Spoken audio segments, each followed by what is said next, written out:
मैं कोई टॉपर नहीं था, बट मेरे 90% से भी ज्यादा मार्क्स आए थे। तो ये कैसे मैंने किया, क्या आप भी ये जानना चाहते हो? तो आज हम इसी वीडियो में बात करने वाले हैं कि किस तरीके से एक एवरेज सा बच्चा, जो कि मैं हूँ, किस तरीके से मैंने 90% स्कोर किया अपने 10th के बोर्ड एग्जाम में। तो आज मैं आपको अपनी सारी सीक्रेट्स और सारा रूटीन बताने वाला हूँ, जिससे कि आप भी अपने बोर्ड्स में 90% लेके आ सकते हैं। ठीक है, तो स्टार्ट करते हैं। मेरा नाम है साहिब दत्ता और मैं पढ़ाता हूँ बहुत सारे बच्चों को। तो आज इस वीडियो में हम बात करने वाले हैं कि किस तरीके से 90% लाया जा सकता है बोर्ड में। ठीक है, तो सबसे पहले बात करते हैं कि मैंने ऐसा क्या खास किया था कि मेरे 90% आए थे। तो सबसे पहले मैं थोड़ा बता दूं कि 9th क्लास में मेरा जो हाल था वो थोड़ा खराब सा था। ठीक है, साइंस में इवन मेरे बहुत गंदे नंबर आए थे। इवन मैं 1-2 नंबर से पास हुआ था। ठीक है, तो इतना बुरा हाल था और उसके बाद भी मैंने 10th में 90% स्कोर किया। वो कैसे किया? तो इसका सिंपल सा आंसर है वो है मेरा रूटीन, जो मैंने हमेशा फॉलो किया। क्या था मेरा रूटीन? क्या मैं 10-10 घंटे पढ़ता था? नहीं, मैं पढ़ता था स्मार्टली। ठीक है, मैं पढ़ता था स्मार्टली। मैंने क्या कर रखा था कि अपने पढ़ने के टाइम को डिवाइड कर रखा था। देखो, आप सबको मानना पड़ेगा कि आप सबको स्कूल का होमवर्क है, घर का ट्यूशन का होमवर्क होगा। ठीक है, आपको प्रैक्टिकल कंप्लीट करना पड़ेगा, मैम के प्रोजेक्ट कंप्लीट करने पड़ेंगे, तो बहुत सारा काम होता है। ठीक है, तो मैंने इन सभी कामों से बचने के लिए और किस तरीके से अपने प्लान को एग्जीक्यूट किया उसके बारे में बताता हूँ। ठीक है, जैसा कि मैंने आपको बताया कि मैंने 10 घंटे पढ़ाई नहीं करी है। ठीक है, तो अगर 10 घंटे पढ़ाई नहीं करी है तो 90% कैसे आए? आप ये सोच सकते हो ना। तो मैंने क्या करा, मैंने अपने टाइम को 3 हिस्सों में बांटा। मैंने अपने टाइम को 3 हिस्सों में बांटा। उसमें एक ऐसा टाइम था जब मैं बहुत ज्यादा एनर्जेटिक होता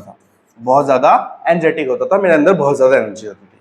फिर एक ऐसा टाइम जहां पे मैं थोड़ा स्लीपी सा होता था। ठीक है, मतलब एनर्जी कम होती थी। ठीक है, तो लो एनर्जी। और एक टाइम ऐसा जब मेरा मन ही नहीं करता था पढ़ने का, तो नो मन है ना, नो पढ़ाई है ना। तो 3 टाइम में मैंने इस तरीके से बांटा गया था। तो मैं क्या करता था बच्चों कि जब मैं सबसे ज्यादा एनर्जेटिक रहता हूँ, अब ये टाइम आपका कोई भी हो सकता है, सुबह भी हो सकता है, शाम को भी हो सकता है। ठीक है, जनरली शाम को एनर्जेटिक नहीं रहते क्योंकि स्कूल ट्यूशन के बाद सारी एनर्जी डाउन होती है। ठीक है, तो जनरली ये टाइम मॉर्निंग का ही हो सकता है। मेरा तो मॉर्निंग का ही था। ठीक है, तो मैं क्या करता था, मॉर्निंग के इस टाइम में सबसे ज्यादा ध्यान देता था मेरे उन सब्जेक्ट में जिनमें मैं वीक हूँ। जैसे कि सबसे पहले मैथ्स, फिर साइंस। इन पे सबसे ज्यादा मेरा ध्यान था। ठीक है, और मैंने कुछ गलतियां भी करी थी जिनको आपको नहीं करना है। ठीक है, तो इन पे सारा ध्यान देता था मैं। ठीक है, जब मेरे पास लो एनर्जी होती थी, ठीक है, तो मैं क्या करता था, कभी कभी इंग्लिश, कभी कभी एसएसटी पढ़ लेता था। और मैंने हिंदी एकदम लास्ट में पढ़ी थी। सच बता रहा हूँ, कोई झूठ नहीं बताऊंगा आपसे। मैंने हिंदी एकदम लास्ट में छुई थी। ठीक है, और हिंदी में मेरे ठीक ठाक नंबर आ गए थे, तभी तो 90% बने थे। ठीक है, और जब मेरा बिल्कुल मन नहीं होता था पढ़ने का, तब मैं लेके बैठता था अपने स्कूल का होमवर्क, अपने ट्यूशन का होमवर्क और अपनी प्रैक्टिकल फाइल्स को, क्योंकि इनको कंप्लीट करना भी इंपॉर्टेंट है। और ये भी इंपॉर्टेंट है। ठीक है, तो मैंने जैसा बताया कि मैंने कुछ गलतियां करी थी। तो गलती मेरी ये थी कि मैंने सबसे ज्यादा ध्यान मैथ साइंस में दिया था। एक तरह से मुझे मजा आ रहा था मैथ और साइंस करने में, तो बट मैंने अपना बहुत सारा टाइम इनमें वेस्ट किया, जिसकी वजह से कहीं ना कहीं मेरे इंग्लिश के और एसएसटी के मार्क्स थोड़े से सफर किए थे। बट मैंने कवर अप कर लिया था लास्ट टाइम तक जाते जाते। मेरे को ये बात रियलाइज हो गई थी कि इंग्लिश और एसएसटी को भी करना इंपॉर्टेंट है। अब उसके बाद क्या क्या कि मैंने कहाँ से पढ़ाई करी, है ना। सिंपल सी बात है। देखो, हमारे टाइम पे जब मैंने 2016 में 10th दी थी, ठीक है भाई, तो भाई ओल्ड एज मत कहना, कोई बुढ़ा नहीं बोलेगा कमेंट में, सही बता रहा हूँ पहले। ठीक है, तो 2016 में मैंने 10th पास करी थी। ठीक है, और इस टाइम तक अंबानी जी अंबानी नहीं बने थे, तो जियो आया नहीं था। ठीक है, जियो आया नहीं था, तो हमारे पास नेट नहीं था, और नेट नहीं था तो यूट्यूब वगैरह भी नहीं था। तो ये चीज मेरे फेवर में काम करी। ठीक है, कि मेरे पास उतना डिस्ट्रैक्शन के लिए कुछ नहीं था। हाँ भाई, फोन था, गेम थे सारे, खेलता भी था दबा के, ठीक है, वो भी मैं करता था। ऐसा कुछ नहीं है कि मैं गेम नहीं खेलता था, आपसे झूठ बोल दूं, भाई गेम खेलता था। हाँ, कौन सा गेम खेलता था? क्लैश ऑफ क्लैंस खेलता था, ये भी बता दे चल, ठीक है। तो बट ये था कि जियो नहीं था, नेट नहीं था, यूट्यूब नहीं चलता था, ठीक है। तो मेरा जो टाइम था वो मोस्टली फोन में वेस्ट नहीं होता था, इस वजह से गेम कितना ही खेल लूंगा, क्लैश ऑफ क्लैंस ज्यादा मन नहीं करता था, ठीक है। तो एक डिस्ट्रैक्शन तो मेरे यहाँ पे कम होगी, ठीक है।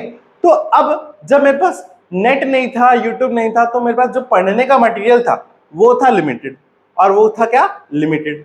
और मुझे लगता है कि मेरी यही बात मेरे को 90% लाने में हेल्प करी, कि मेरे जो सोर्सेज थे वो थे लिमिटेड सोर्सेज। यानी कि मैंने क्या करा था, मैंने एनसीईआरटी की बुक्स ली थी, एनसीईआरटी की बुक्स ली थी, साथ में लखमीर सिंह की बुक ली थी, ठीक है, फिजिक्स केमिस्ट्री बायोलॉजी वाले। और लास्ट में जाते जाते मैंने पीवाईक्यू की कुछ बुक्स ली थी, पीवाईक्यू की लिए बुक्स ली थी, ठीक है, क्योंकि हमारे टीचर हमेशा बताते रहते थे कि पीवाईक्यू से पेपर आता है, ठीक है। और हाँ, एक मैथ्स के लिए मैंने आरएस अग्रवाल और ली थी, ठीक है। और मैं दिन भर यही करता था, एनसीईआरटी, आरएस अग्रवाल और लखमीर सिंह, कभी इधर कभी उधर कभी उधर। तो मेरा टाइम, मेरा सोर्स फिक्स था, ठीक है। तो आपको भी एडवाइस क्या रहेगी कि आपके पास जियो भी है, नेट भी है और यूट्यूब भी है, और यूट्यूब पे बहुत सारे टीचर भी है ना, उनमें से मैं भी एक हूं, है ना। तो आपको क्या करना है, इस बहुत सारी चीजों में से आपको फिक्स करना पड़ेगा, ठीक है। लेट्स सपोज आपको यूट्यूब पे किसी एक टीचर का समझ में आता है, ठीक है, तो उससे ही पूरे साल भर पढ़ो, ठीक है, उससे उसकी ही सारी वीडियो देखो अगर आपको समझ में आ रही है तो, ठीक है। आप बार बार टीचर शिफ्ट मत करो, क्योंकि देखो हर टीचर के पढ़ाने का तरीका अलग होता है, ठीक है, और बच्चा हर टीचर से अलग अलग तरीके से समझता है। तो आप हर टीचर पे जाके समझने में पहले टाइम लगाओगे और उसके बाद समझोगे और उसके बाद स्टार्ट करोगे तो बहुत टाइम वेस्ट होगा आपका। तो आपको क्या करना है, फिक्स करना है टीचर को, फिक्स करना है अपने रिसोर्सेज को और आगे बढ़ते जाना, ठीक है। तो देखो, जैसे कि मैंने बताया, मैं एक एवरेज सा स्टूडेंट था, बट मेरे फिर भी 90% आए। तो आप भी 90% ला सकते हो, बस आपको 3 गोल्डन रूल फॉलो करने पड़ेंगे, ठीक है। क्या फॉलो करने पड़ेंगे? गोल्डन रूल, ठीक है। सबसे पहला भाई, कंसिस्टेंट रहो, क्योंकि जब तक आप कंसिस्टेंटली पढ़ते नहीं रहोगे तब तक आप कुछ भी नहीं कर पाओगे, ठीक है। Consistency is the key to the success, मतलब कि अगर आपको सक्सेस होना है तो कंसिस्टेंट रहना पड़ेगा, ठीक है। दूसरा, कि अपने रिसोर्सेज को लिमिटेड करो, अपने रिसोर्सेज को क्या करो? लिमिटेड करो, ठीक है। अनलिमिटेड रिसोर्सेज से पढ़ोगे तो अनलिमिटेड आपका टाइम आपके पास है नहीं, है ना, तो आपको लिमिटेड रिसोर्सेज है, लिमिटेड टाइम में करना है, ठीक है।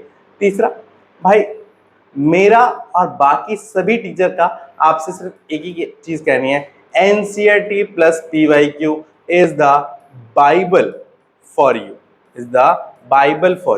ठीक है। बाइबल का मतलब कि ये आपके लिए वो ब्रह्मास्त्र है जिसकी मदद से आप अपने बोर्ड्स में 90% स्कोर कर सकते हो। तो अगर आपने ये तीनों चीजें कर लिए तो आप आराम से बोर्ड्स में 90% ला सकते हो। और अगर आप मुझसे चाहते हो कि मैं एनसीईआरटी से किस तरीके से 95% आ सकते हैं उस पर एक वीडियो बनाऊं, तो आपको बस इतना लिखना है कमेंट में कि एनसीईआरटी हीरो। क्या लिखना है? एनसीईआरटी हीरो, और मैं आपके लिए वो वीडियो ला दूंगा, ठीक है, जहां पर मैं आपको दिखाऊंगा कि किस तरीके से आप सिर्फ और सिर्फ एनसीईआरटी पढ़ के 95% स्कोर कर सकते हो, अदर और कोई आपको रिसोर्स फॉलो करने की जरूरत नहीं है, ठीक है। तो आपको क्या करना है, इस वीडियो के कमेंट में आपको जाकर लिखना है एनसीईआरटी हीरो, ठीक है। तो आई होप आपको ये वीडियो पसंद आई होगी। अगर आपको ये वीडियो पसंद आई होगी तो इस वीडियो को लाइक करना, चैनल को सब्सक्राइब करना और इसी तरीके से इस वीडियो को फैलाना अपने दोस्तों तक, ताकि हम भी आगे बढ़े, आप भी आगे बढ़ो और आपके बोर्ड्स में 90% मार्क्स आ सके। मेरी यही उम्मीद रहेगी आपसे। तो मिलते हैं आपसे नेक्स्ट वीडियो में, तब तक के लिए टाटा बाय बाय।